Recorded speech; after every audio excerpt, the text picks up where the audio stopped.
Hello students, welcome once again to the day 4 of our online classes in which we were studying the chapter 2 of class 12th chemistry solutions. Okay, तो आप मुझे बताइए आपकी online classes कैसी चल रही है। अगर हम कंपेयर करें ऑनलाइन क्लासेस को हमारी रेगुलर स्कूल क्लासेस से, तो आपको कौन सा वे ऑफ टीचिंग या वे ऑफ लर्निंग ज़्यादा पसंद आ रहा है, आप मुझे ऊपर पॉल में अपना आंसर रजिस्टर करके ज़रूर से बताइए। अब देखिए, कल हमने पढ़ा था राउल्ट्स लॉ, और राउल्ट्स लॉ में हमने जो इक्वेशन डिराइव की थी वो क्या थी, P total is equal to P1 plus P2, यानी टोटल सॉल्यूशन का जो वेपर प्रेशर है वो कंपोनेंट के वेपर प्रेशर के सम के इक्वल होगा। P1 और P2 क्या होता था इंडिविजुअली, P1 होता था P01 इंटू X1 और P2 होता था P02 इंटू X2। आज हम बात करेंगे ideal and non ideal solutions की, और साथ में हम एजियोट्रॉप्स को भी पढ़ेंगे। देखिए, आइडियल सॉल्यूशन क्या होता है। आइडियल सॉल्यूशन वो होता है जो हर कंसंट्रेशन की रेंज पे राउल्ट्स लॉ को फॉलो करता है। मींस उसका टोटल वेपर प्रेशर जो है सॉल्यूशन का वो P1 और P2 के सम के इक्वल होगा। ओके, दूसरी चीज, जब भी आप आइडियल सॉल्यूशन प्रिपेयर करोगे ए और बी को मिक्स करके, तो ना तो उसमें हीट एब्जॉर्ब होनी चाहिए ना ही हीट इवॉल्व होनी चाहिए, यानी delta H of mixing should be 0। दूसरी चीज, अगर मान लीजिए आपने 10 ml ए का और 10 ml बी का मिक्स किया है, तो जो फाइनल सॉल्यूशन है उसका वॉल्यूम 20 ml होना चाहिए एग्जैक्ट। तो यानी कि delta we of mixing also should be 0। तो ये तो बात हुई आइडियल सॉल्यूशन क्या होता है। सपोज आपके पास एक लिक्विड ए है और एक लिक्विड बी है, तो लिक्विड ए में ए के बहुत सारे पार्टिकल्स होंगे, इसी तरीके से बी में भी बी के बहुत सारे पार्टिकल्स होंगे। क्लियर। और इन बी पार्टिकल्स के बीच में और इन ए पार्टिकल्स के बीच में कुछ इंटरमोलिकुलर अट्रैक्शन फोर्सेस भी होंगे। क्लियर। तो जब आप ए और बी को मिक्स कर दोगे तो अब क्या होगा, ए और बी पार्टिकल्स आपस में कांटेक्ट में आएंगे। तो आइडियल सॉल्यूशन कब बनेगा, जब ए इंटरेक्शन और बी इंटरेक्शन जितना इफेक्टिव था या जितना स्ट्रांग था उतना ही ए और बी इंटरेक्शन भी होना चाहिए। अगर ऐसा है तो आइडियल सॉल्यूशन बन जाएगा। क्लियर। तो आप इसको देखिए, if the intermolecular attraction force between AA and BB is equal to those between AB, then ideal solution will be prepared. Example देखिए, जैसे N हेक्सेन और N हेप्टेन है, दोनों ही आप देखिए सेम टाइप के मॉलिक्यूल्स हैं। क्लियर। ऐसे ही आप देखिए C2H5Cl और C2H5Br, इथाइल क्लोराइड और इथाइल ब्रोमाइड, दोनों ही पोलर मॉलिक्यूल्स हैं। और बेंजीन और टोलुइन दोनों भी ऑलमोस्ट सिमिलर टाइप के मॉलिक्यूल्स हैं, नॉन पोलर है दोनों। तो इस टाइप के कॉम्बिनेशंस को जब आप मिक्स करोगे, यानी पोलर पोलर या नॉन पोलर कॉम्बिनेशन से जब आप सॉल्यूशन बनाओगे, तो वो सॉल्यूशन जो है काफी चांसेस हैं कि आइडियल सॉल्यूशन ही बनेगा। क्लियर। अब हम बात करते हैं नॉन आइडियल सॉल्यूशन की। तो देखिए, नॉन आइडियल सॉल्यूशन क्या होगा, जो राउल्ट्स लॉ को फॉलो नहीं करता हो। तो जो राउल्ट्स लॉ को फॉलो नहीं करता है वो है नॉन आइडियल सॉल्यूशन। अब बाकी दोनों चीजें जो हमने पढ़ी, डेल्टा वी मिक्सिंग और डेल्टा एच मिक्सिंग, आइडियल में तो हमने पढ़ा था 0, बट नॉन आइडियल में 0 नहीं होगा, 0 से या तो कम होगा या 0 से ज्यादा होगा। 0 से अगर कम है दोनों ही चीज, तो उसको हम बोलेंगे negative deviation non ideal solution. और अगर 0 से ज्यादा है, यानी पॉजिटिव वैल्यू है डेल्टा वी और डेल्टा एच की, तो उसको हम बोलेंगे positive deviation non ideal solution. Clear. तो जो नॉन आइडियल सॉल्यूशन है वो अगेन दो टाइप के हो गए, positive deviation non ideal solution and negative deviation non ideal solution.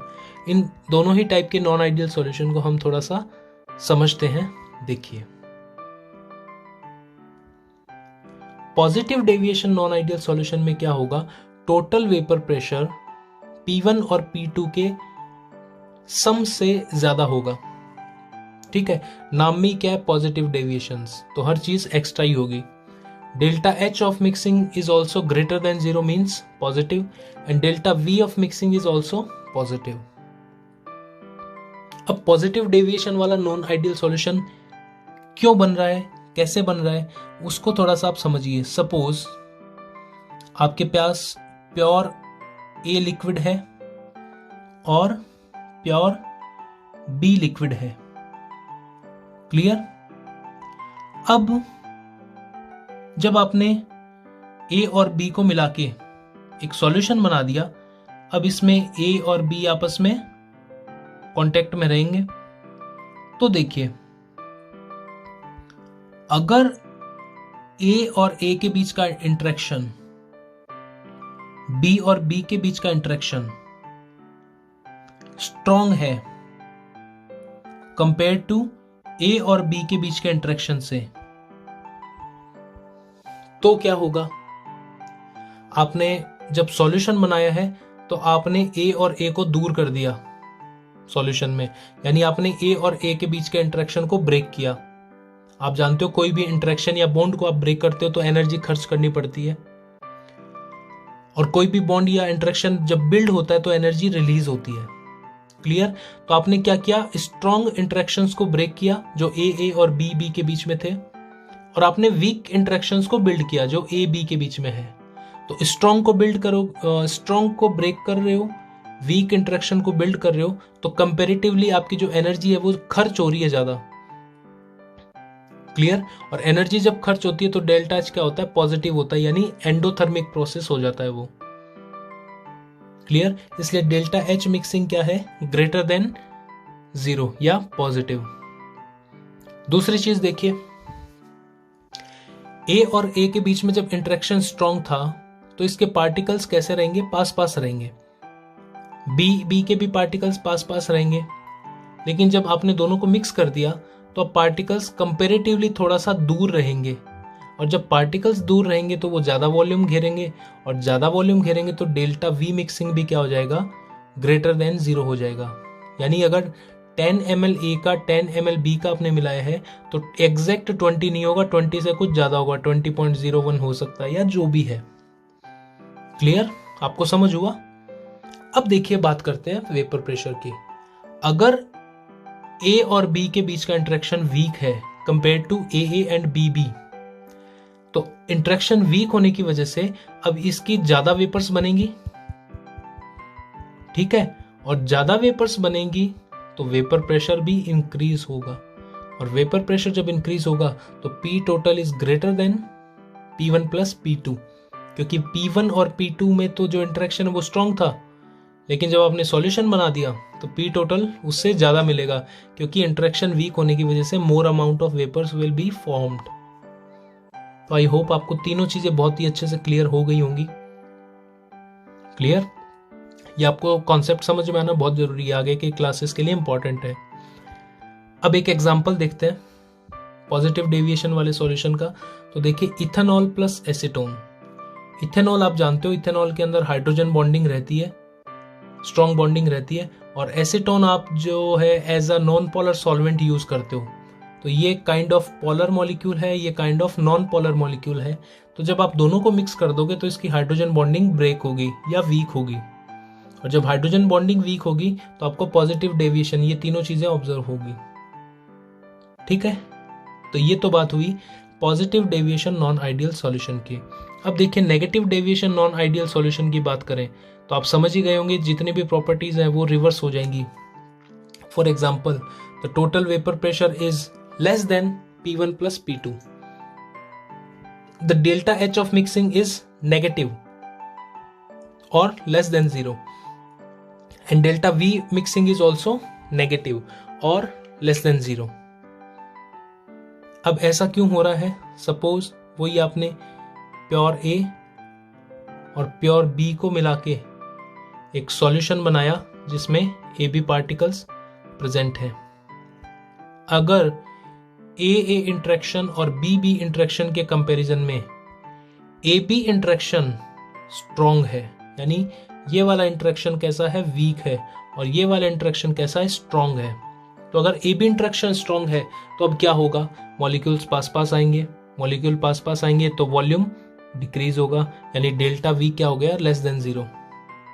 फिर आपने वीक बॉन्ड्स को ब्रेक किया और स्ट्रॉन्ग बॉन्ड्स को बिल्ड किया, तो स्ट्रॉन्ग बॉन्ड बिल्ड करोगे तो मोर एनर्जी रिलीज होगी, एनर्जी मोर रिलीज होगी तो डेल्टा एच क्या हो गया? नेगेटिव। और जब स्ट्रॉन्ग इंटरेक्शन बने हैं तो अब कंपेरेटिवली वेपर्स कम बनेंगी, और वेपर्स कम बनेंगी तो पार्शियल प्रेशर के सम से कम हो जाएगा टोटल वेपर प्रेशर। क्लियर? तो आई होप आपको पॉजिटिव और नेगेटिव डेविएशंस जो है वो क्लियर हो गए होंगे। और नेगेटिव डेविएशन का जो एग्जांपल है वो है एसीटोन प्लस क्लोरोफॉर्म। तो एसीटोन भी लेस पोलर है, क्लोरोफॉर्म भी लेस पोलर है, तो इन दोनों के इंटरेक्शन से जो है वो नेगेटिव डेविएशन वाला सॉल्यूशन बनता है। इनके बीच में जो है वो अट्रैक्शन फोर्स बिल्ड होता है आफ्टर ये एसीटोन, ये क्लोरोफॉर्म, तो यहाँ पर जो है वो इंटरेक्शन फोर्स बिल्ड होता है जिस वजह से ये नेगेटिव डेविएशन शो कर रहा है। ठीक है, और वहां पर पिछले केस में क्या हो रहा था, हाइड्रोजन बॉन्डिंग ब्रेक हो रही थी, यहाँ पे बॉन्डिंग बिल्ड हो रही है। नेक्स्ट देखिए, ये डायग्राम है, कल हमने राउल्ट्स लॉ का डायग्राम पढ़ा था जो इस टाइप का था, P total is equal to P1 plus P2, इस टाइप का डायग्राम हमें मिला था राउल्ट्स लॉ में। बट पॉजिटिव डेविएशन वाले सॉल्यूशन के केस में क्या है, जो वेपर प्रेशर सॉल्यूशन का है वो आइडियल से ज्यादा मिल रहा है और नेगेटिव डेविएशन में आइडियल से कम मिल रहा है। तो ये जो डायग्राम्स है वो है पॉजिटिव एंड नेगेटिव डेविएशंस के लिए वेपर प्रेशर डायग्राम्स। ठीक है, तो इन डायग्राम को आप ड्रॉ करेंगे, इंपॉर्टेंट है। अब हमको एक छोटी सी डेफिनेशन पढ़नी है, एजियोट्रॉप्स। देखो एजियोट्रॉप क्या है, एजियोट्रॉप एक ऐसा सॉल्यूशन होता है जिसको जब आप हीट करते हो या बॉईल करते हो तो वो बिना अपनी कंपोजिशन को बदले बॉईल होता रहता है। सपोज आपके पास एक सॉल्यूशन है जिसमें 90 मोल मान लीजिए इथेनॉल का है और 10 मोल मान लीजिए वाटर का है। ये हाइपोथेटिकल एग्जांपल मैं आपको दे रहा हूँ और आप इसको बॉईल कर रहे हैं। तो किसी पर्टिकुलर टेम्परेचर पे क्या होगा, जब इनकी वेपर्स बनेगी तो 9:1 में इनकी वेपर्स बनेगी, यानी इनका जो मोलर रेशियो है वो सॉल्यूशन फेज में और वेपर फेज में दोनों में इक्वल रहेगा। तो अब प्रॉब्लम क्या है इस टाइप के सॉल्यूशंस में, आप इनको फ्रैक्शनल डिस्टिलेशन से सेपरेट नहीं कर पाओगे, क्योंकि फ्रैक्शनल डिस्टिलेशन के लिए क्या है, आपका बॉइलिंग पॉइंट डिफरेंट होना चाहिए। जबकि एजियोट्रॉप जब बन जाता है तो वो सेम टेम्परेचर पे सेम कंपोजिशन में बॉईल होता रहता है। क्लियर? तो ये एजियोट्रॉप्स हैं। अब एजियोट्रॉप भी दो टाइप के होंगे, एक तो मैक्सिमम बॉइलिंग एजियोट्रॉप और एक मिनिमम बॉइलिंग एजियोट्रॉप। अब मैक्सिमम बॉइलिंग एजियोट्रॉप कौन शो करेगा, जो राउल्ट्स लॉ से नेगेटिव डेविएशन शो करता है, और मिनिमम बॉइलिंग एजियोट्रॉप कौन शो करेगा, जो राउल्ट्स लॉ से पॉजिटिव डेविएशन शो करता है। ऐसा क्यों? क्योंकि देखिए, जब आपने सॉल्यूशन बनाया ए और बी को मिला के, क्लियर, सपोज ये आपका प्योर ए था और ये प्योर कंपोनेंट बी था, तो जब आपने दोनों को मिला के सॉल्यूशन बनाया तो नेगेटिव डेविएशन में ये वाली इंटरेक्शन ए के बीच की और बी के बीच की जो इंटरेक्शन है वो वीक थी और ए के बीच की इंटरेक्शन स्ट्रॉन्ग थी। तो डेल्टा वी नेगेटिव हो गया, डेल्टा एच नेगेटिव हो गया और पी टोटल भी less than P1 plus P2 हो गया। तो जब ये इंटरेक्शन स्ट्रॉन्ग है तो अब कंपैरेटिवली वेपर्स भी कम बनेगी। वेपर्स कम बनेगी तो बॉइलिंग पॉइंट को बढ़ाने के लिए बॉइलिंग पॉइंट जो है वो बढ़ जाएगा, टेम्परेचर ज्यादा हो जाएगा। इस वजह से मैक्सिमम बॉइलिंग एजियोट्रॉप्स।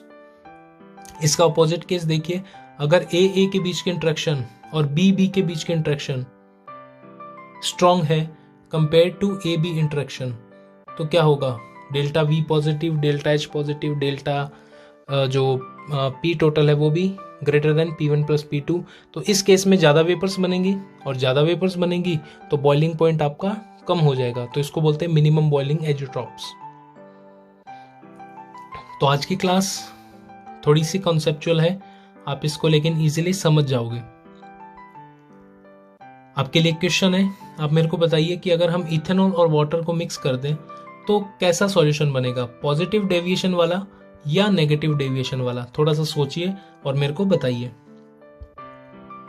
कल की क्लास में हम पढ़ेंगे कॉलिगेटिव प्रॉपर्टीज, और कॉलिगेटिव प्रॉपर्टीज इस चैप्टर का मेन टॉपिक है। ये अपनी नेक्स्ट 3 क्लासेस में चलेगा। टोटल 4 प्रॉपर्टीज होती हैं कॉलिगेटिव प्रॉपर्टीज में: relative lowering of vapour pressure, elevation in boiling point, depression in freezing point and osmosis. तो ये 4 प्रॉपर्टीज को हम कल से स्टार्ट करेंगे और अगले 3 क्लासेस में इसको अपन कंप्लीट करेंगे। तो आप जितने भी आपके क्लासमेट्स हैं जो इन ऑनलाइन क्लासेस को अभी अटेंड नहीं कर रहे हैं, उनको ज़रूर से बोलिए कि आप इन ऑनलाइन क्लासेस को अटेंड कीजिए, बिकॉज ये आपकी मेन क्लासेस ही हैं और कोई भी टॉपिक जो है वो स्कूल खुलने के बाद रिपीट नहीं होगा। और वैसे भी कुछ कंफर्म नहीं है कब स्कूल्स खुलेंगे या नहीं, लेकिन ये कंफर्म है कि आपका एग्ज़ाम ज़रूर होगा। तो अपनी प्रिपरेशन को स्टार्ट कर दीजिए आपके बोर्ड्स एग्ज़ाम से। आज की क्लास में बस इतना ही। Thank you.